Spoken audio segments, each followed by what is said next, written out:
Discuss करेंगे। जो drugs हैं वो हमारे वाइटल टू हेल्थ होते हैं, ह्यूमंस के लिए वाइटल होती हैं क्या, ड्रग्स।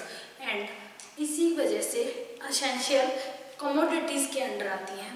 इन एसेंशियल कमोडिटीज़ एक्ट के अंडर इनसे एसेंशियल कमोडिटीज़ के अंडर रखा गया है। अब क्या होना चाहिए, जो ड्रग्स हैं वो हमें रीजनेबल प्राइस पर मिलनी चाहिए, ठीक है, और रीजनेबल प्राइस पर मिलनी चाहिए और सबको इक्विटेबल अमाउंट में मिलनी चाहिए, मतलब इक्वल जो है ये डिस्ट्रीब्यूट होनी चाहिए। अब कौन करेगा ये, किसने ये करना चाहिए कि जो सेंट्रल गवर्नमेंट है उसे उनकी रिस्पॉन्सिबिलिटी बनती है कि जो हमें पीपल्स को ड्रग्स एट रीजनेबल प्राइस पर मिले। इसी वजह से एसेंशियल कमोडिटीज एक्ट 1955 में सेक्शन 3 के अंडर सेंट्रल गवर्नमेंट ने ये ड्रग्स प्राइस कंट्रोल एक्ट 1995 पास किया, ठीक है। किसके अंडर आता था, essential commodities act 1955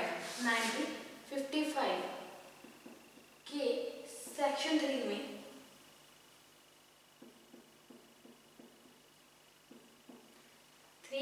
central government को पावर्स दी गई टू पास दिस एक्ट। इस एक्ट के ऑब्जेक्टिव्स क्या थे, पहला to fix the reasonable rate of drugs, second के इक्विटेबल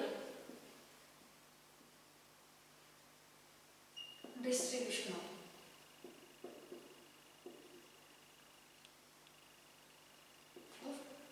ड्रग्स। ये क्या है, इसके ऑब्जेक्टिव्स रखेंगे। इसमें क्या है, 3 शेड्यूल्स हैं जो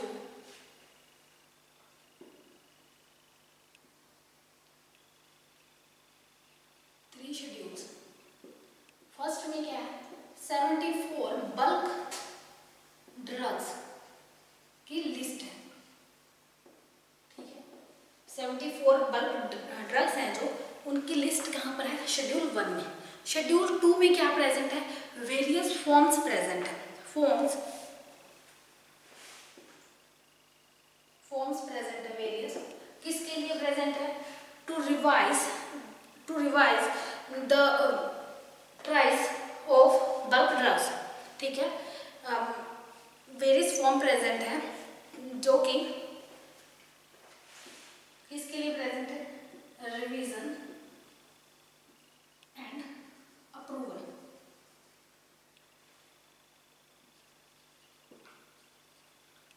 ऑफ प्राइसेस, किसके प्राइसेस, जो इस एक्ट में शेड्यूल ड्रग्स हैं, ठीक है, उनके प्राइसेस के रिवीजन और अप्रूवल के लिए ये सेकंड जो है फॉर्म्स प्रेजेंट होते हैं। क्या थर्ड जो शेड्यूल है उसमें क्या प्रेजेंट है, maximum pre tax return on sales turnover, maximum pre return tax on sales turnover, ठीक है, over manufacturer importers of scheduled drugs, ठीक है, या शेड्यूल्ड फॉर्मुलेशन के ऊपर जो मैक्सिमम प्री रिटर्न टैक्स है ऑन सेल्स टर्नओवर, वो किस में आता है, कैटेगरी A, B और C में शेड्यूल्ड है। कौन से, शेड्यूल 3 में। अब इस एक्ट के अंदर कुछ डेफिनेशंस है वो हम डिस्कस कर लेते हैं।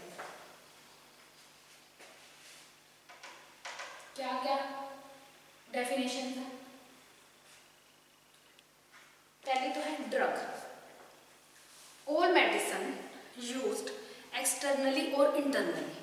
इंटरनली या एक्सटर्नली कोई भी ड्रग है यूज होती है ऑफ ह्यूमन बीइंग और एनिमल, ठीक है, एनिमल या ह्यूमन बीइंग से। All substances intended to use for diagnose, treat, mitigation and prevention of a disease, ठीक है। जो कोई भी सब्सटेंस है यूज के लिए बनाया गया है, ठीक है, किसके, ह्यूमंस और एनिमल्स के, for treatment, mitigation, prevention and diagnose के लिए ऑफ अ डिसीज और अ डिसऑर्डर। और कुछ एक प्रिपरेशन है, प्रिपरेशन जो इसमें इंक्लूड की गई है, ठीक है, फॉर एप्लीकेशन, अप्लाइड फॉर्म, जैसे कि मस्कीटो रेपेलेंट है, मस्कीटो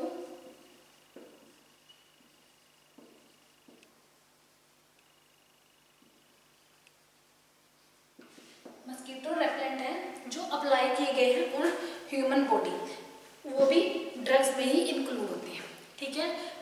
ये सब्सटेंस क्या करते हैं, such substances intended to effect structure and function of human body और एनिमल बॉडी, क्या करते हैं, ये फंक्शन और स्ट्रक्चर को चेंज कर देते हैं, इफेक्ट करते हैं। और क्या करते हैं, कुछ इंसेक्ट या वर्मिस हैं, वर्मिंग, जो कि ह्यूमंस के अंदर डिसीज क्रिएट करते हैं, उनको किल करने का काम कौन करते हैं, ये सब्सटेंसेस जिन्हें हम ड्रग्स बोलते हैं। और ये time to time official gazette में गवर्नमेंट के द्वारा क्या किए जाते हैं, स्पेसिफाई हो जाते हैं, specify by government time to time.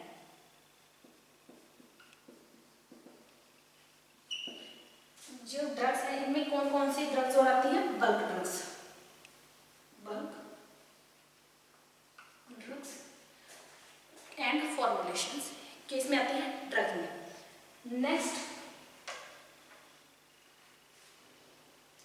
Next जो डेफिनेशन है वो क्या है, बल्क ड्रग्स।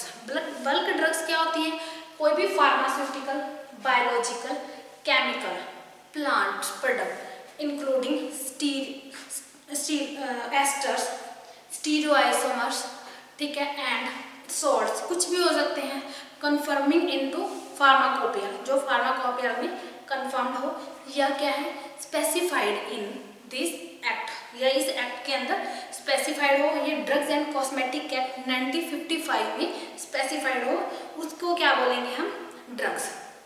जो कि कोई भी उनका वो एज इट इज या फिर कोई फॉर्मुलेशन में यूज हो, उनको क्या बोलेंगे, बल्क ड्रग्स। अब है scheduled bulk drugs.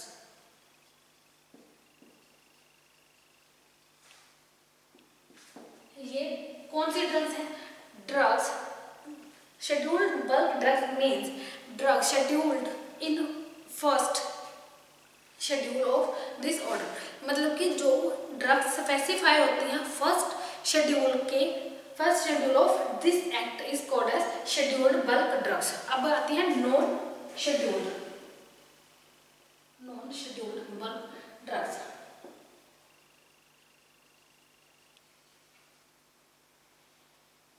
Bulk drugs,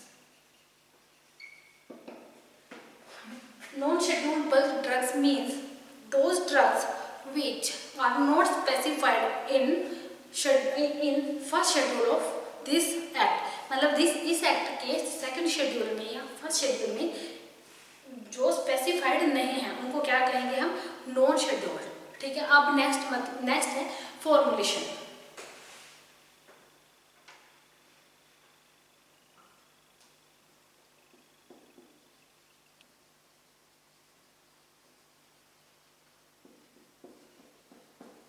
formulation का क्या मतलब है, means a medicine process of, ठीक है, कोई भी मेडिसिन है उसकी प्रोसेसिंग कंटेनिंग वन और मोर बल्क ड्रग्स, ठीक है, या तो वन या more bulk drugs drugs with or without any use of pharmaceutical aid, या तो pharmaceutical aid के with या without, ठीक है, for internal and external use of human body and animal body, for diagnosis, treatment, prevention and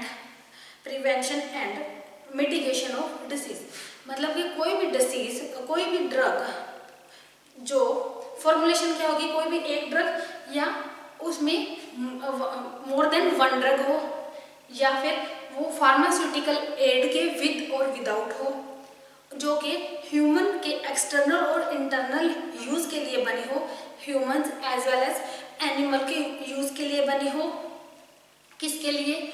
for diagnose, for treatment, for mitigation and for prevention of disease. इसको क्या कहेंगे? Formulation. और इसके अंदर कौन कौन से जो फॉर्मूलाज है वो इंक्लूड नहीं होंगे, any medicine included in any bona fide Ayurvedic, कोई भी बोनाफाइड जो है, बोनाफाइड आयुर्वेदिक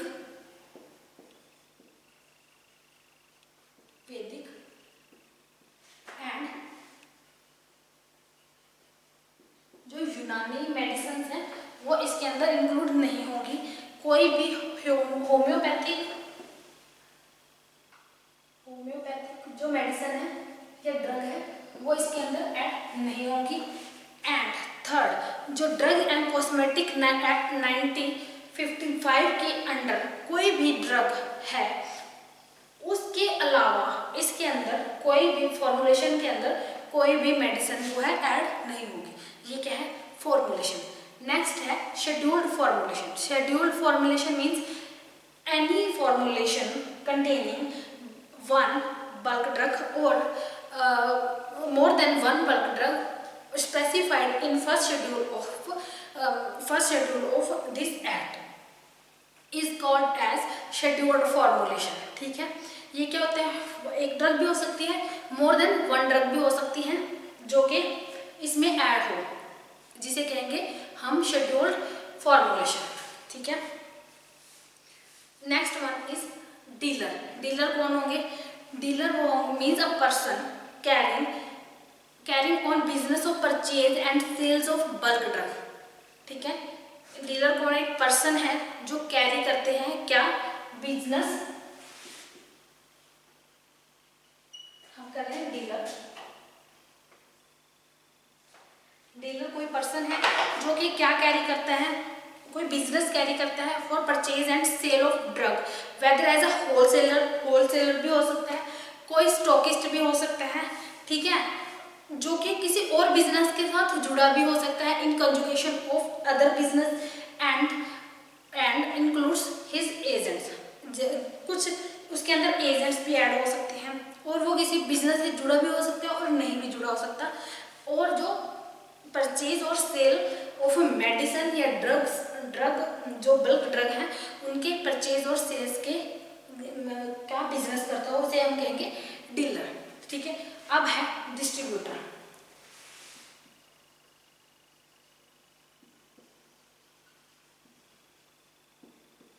नेक्स्ट है डिस्ट्रीब्यूटर। अब डिस्ट्रीब्यूटर कौन होगा? कोई भी मीन्स अ डिस्ट्रीब्यूटर और हिज एजेंट, ठीक है, और stockist appointed by a dealer और ए मैन्युफैक्चरर के द्वारा जो अपॉइंट किया हुआ हो कोई एजेंट या कोई डिस्ट्रीब्यूटर। ठीक है, जो क्या करता है? ड्रग्स को सेल करता है या सप्लाई करता है टू द डीलर। ठीक है, sale of drugs to the dealer. किसके द्वारा ये अपॉइंटेड होते हैं? मैन्युफैक्चरर के द्वारा। कोई भी एजेंट हो सकता है, कोई भी एक डिस्ट्रीब्यूटर हो सकता है। ठीक है, जो क्या कोई भी एक स्टॉकिस्ट हो सकता है जो कि डीलर को ड्रग्स है जो वो सप्लाई करे या सेल करे, इसको हम बोलेंगे distributor. Next one is retailer.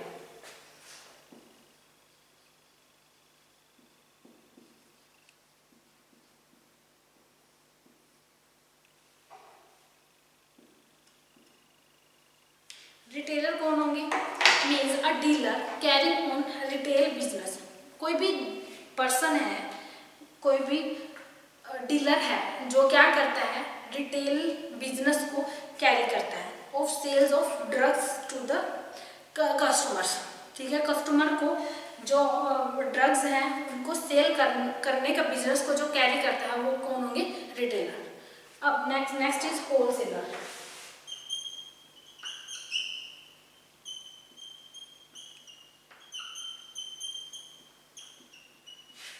Wholesalers कौन होंगे, मीन्स अ डीलर, कोई भी डीलर और हिज एजेंट। ठीक है, कोई भी डीलर है या कोई उसका एजेंट है, appointed by a manufacturer, manufacturer के द्वारा अपॉइंट किए गए हो, या इम्पोर्टर जो इम्पोर्ट करते हैं उनके द्वारा अपॉइंट किया गया हो, for the sale of his drugs.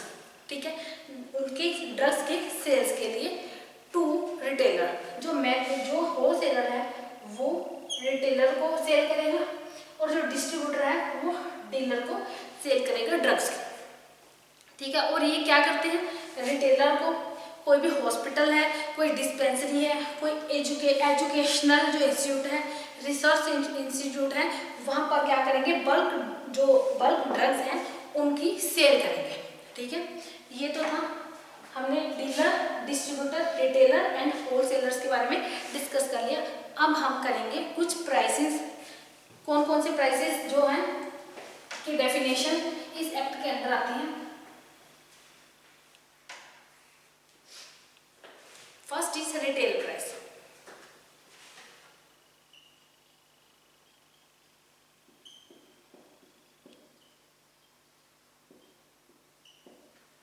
Retail price कौन सा है, retail price of a drug arrived at और fixed in accordance with provision of this order and includes ceiling price. Ceiling price हम नेक्स्ट डेफिनेशन में पढ़ेंगे, पहले retail price को पढ़ते हैं।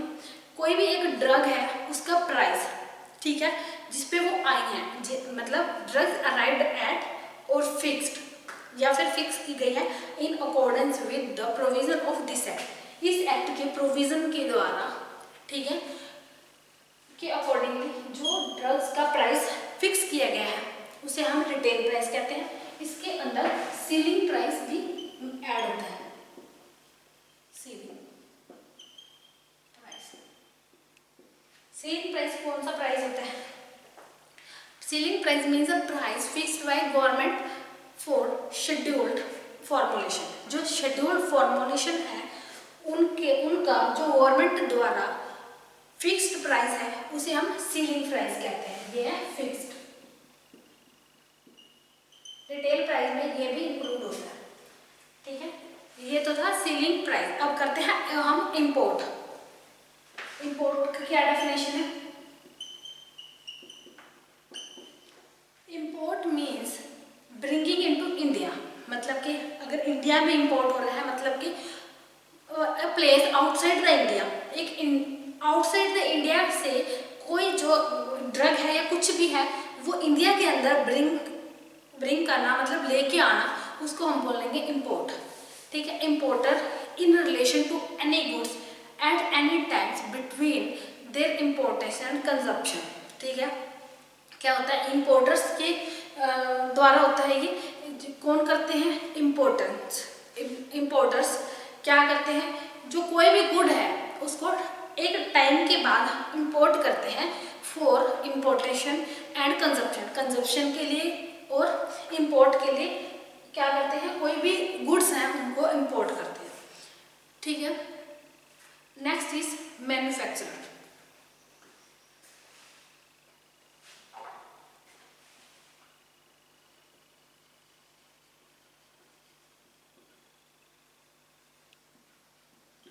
मैन्युफैक्चर क्या होगा, कोई भी ड्रग है, ठीक है, कोई भी ड्रग इंक्लूड्स एनी प्रोसेस, कोई भी प्रोसेस है, part of process for making, altering, finishing, packing and labelling, breaking और otherwise treating and adaptation of any drug.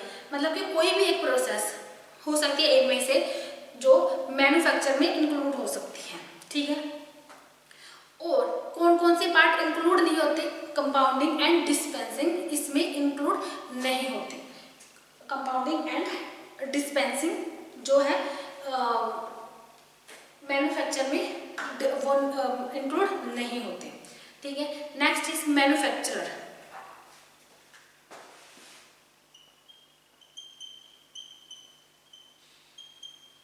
Manufacturer कौन होंगे? जो मैन्युफैक्चर करते हैं, बल्क जो ड्रग है या ड्रग्स है उनकी मैन्युफैक्चर जो करते हैं वो पर्सन को क्या कहेंगे? हाँ, मैन्युफैक्चरर। अब क्या है? Maximum retail price.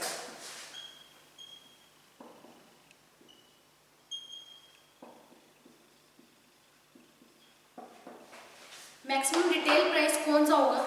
Means retail price arrived at और फिक्स अकॉर्डिंग विद द, वही है रिटेल प्राइस। क्या था? जो प्राइस जिस प्राइस पर वो ड्रग्स आई हैं या फिक्स किए गए हैं इन accordance with provision of this act या दिस ऑर्डर के अंडर वो फिक्स किया गया है, जिसके अंदर सीलिंग प्राइस भी ऐड होता है, उसे हम कहते हैं मैक्सिमम रिटेल प्राइस। और जो एक पैक है, पैकेजिंग है ड्रग की, उसके बैक पर क्या लिखा होना चाहिए? मैक्सिमम और मैक्स रिटेल प्राइस। मैक्सिमम और max retail price inclusive of all taxes.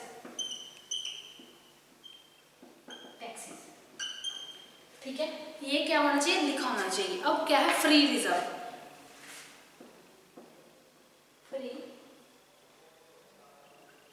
Free reserve क्या होगी? Means a reserve created by appropriation of profit. मतलब प्रॉफिट के लिए कोई भी रिजर्व किया गया, कुछ भी रिजर्व किया गया, उसे क्या कहेंगे हम? Free reserve. But does not include, क्या क्या इंक्लूड नहीं होगा? Reserve provide by contingent liability. ठीक है, कॉन्टीजेंट लाइबिलिटी और डिस्प्यूट क्लेम्स, कोई भी डिस्प्यूट क्लेम्स नहीं होगा। कोई भी गुडविल जो रिजर्व है वो नहीं ऐड होगा, या कोई अदर सिमिलर रिजर्व्स हैं जो इसी के अंदर ऐड, फ्री रिजर्व के अंदर ऐड नहीं होंगे। Next is net worth. Net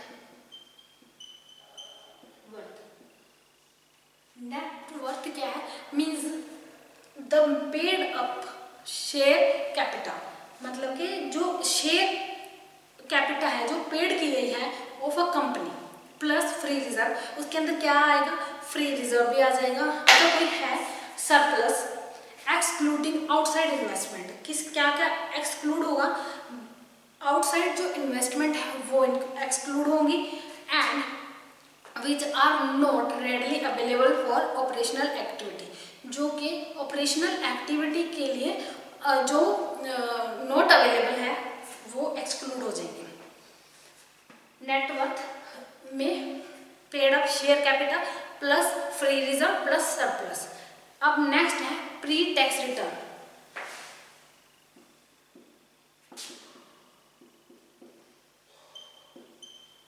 pre tax return क्या है?